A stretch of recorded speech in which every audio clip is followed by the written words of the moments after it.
In a bustling city far from the lush green villages of the countryside lived a young woman named Ada.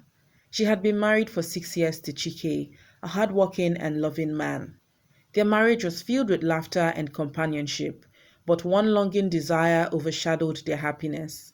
Ada had not conceived a child. In her heart, Ada harbored a deep suspicion.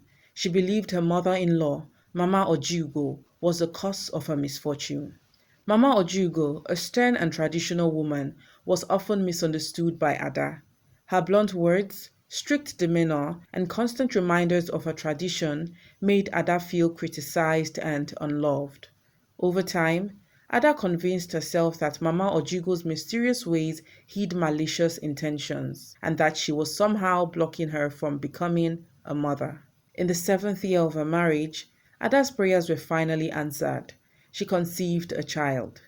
Overcome with gratitude, she shared the news with only two people, her husband Chike and her childhood friend Purity. Chike, who worked abroad, could not be present during Ada's pregnancy, but promised to return in the 9th month to witness the birth of their child. Purity, who had been Ada's friend since secondary school, stepped in as a pillar of support. She moved into Ada's home, cooking her meals, praying with her, and indulging her cravings for fruits and spicy pepper soup. Purity's kindness and devotion endeared her even more to Ada.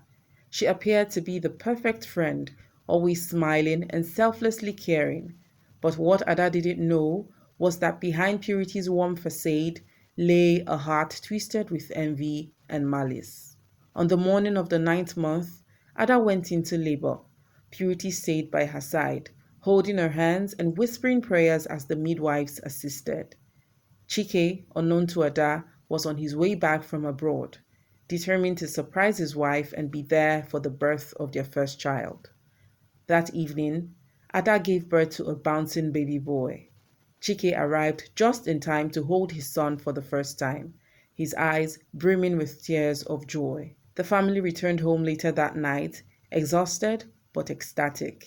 As the family celebrated, Mama Ojugo was making her way to the city. For weeks, she had been tormented by dreams and visions warning her of danger looming over her daughter-in-law. Prophets from various prayer houses confirmed her fears, urging her to visit the city. Despite not informing anyone, she boarded a bus to the city, praying for the safety of her family.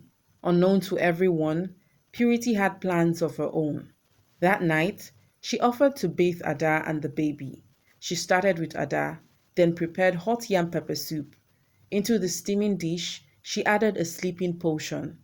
Ada, too exhausted to question Purity's care, ate the soup and soon drifted into a deep sleep. Purity then turned her attention to the newborn. She bathed him lovingly under Chike's watchful eyes, humming a lullaby. Once the bath was over, she quickly handed the baby to Chike, offering to discard the bath water, which was in a big bath bucket. It was late when Mama Ojugo finally arrived at the compound. To her surprise, the gate was slightly ajar. She entered quietly and noticed a shadow moving in the darkness. Hiding behind the pillar, Mama Ojugo watched as Purity poured the bath water into a black calabash while chanting strange incantations. Mama Ojugo's heart sank. She realized the true source of her family's troubles. Summoning all her courage, she stepped out of her hiding place and began shouting for help. Chike, the neighbors, and even Ada, groggy from sleep, rushed out to find Mama Ojugo confronting Purity. Cornered and trembling, Purity broke down and confessed immediately. "I was envious of Ada since our school days," she admitted. "She always outshone me, and I swore I would make her suffer. It was I who cursed her womb, and now I wanted her son's destiny to be stolen. The herbalist instructed me to retrieve the water from his first bath to complete the spell." The crowd gasped, and Ada wept bitterly. She had trusted Purity with her life and her child, only to be betrayed. Mama Ojugo spoke calmly but firmly, recounting how God had guided her to the city to protect her family.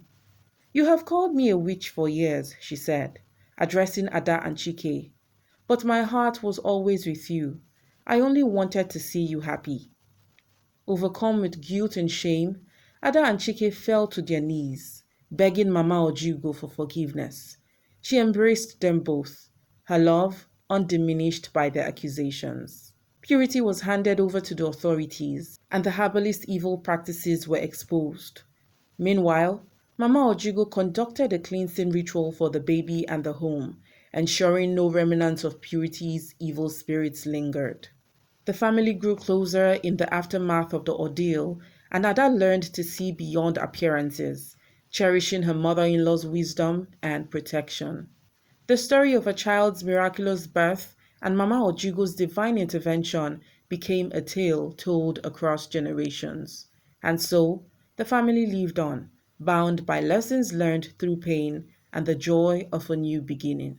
The moral of this story emphasizes the importance of trust, discernment, and humility in our relationships.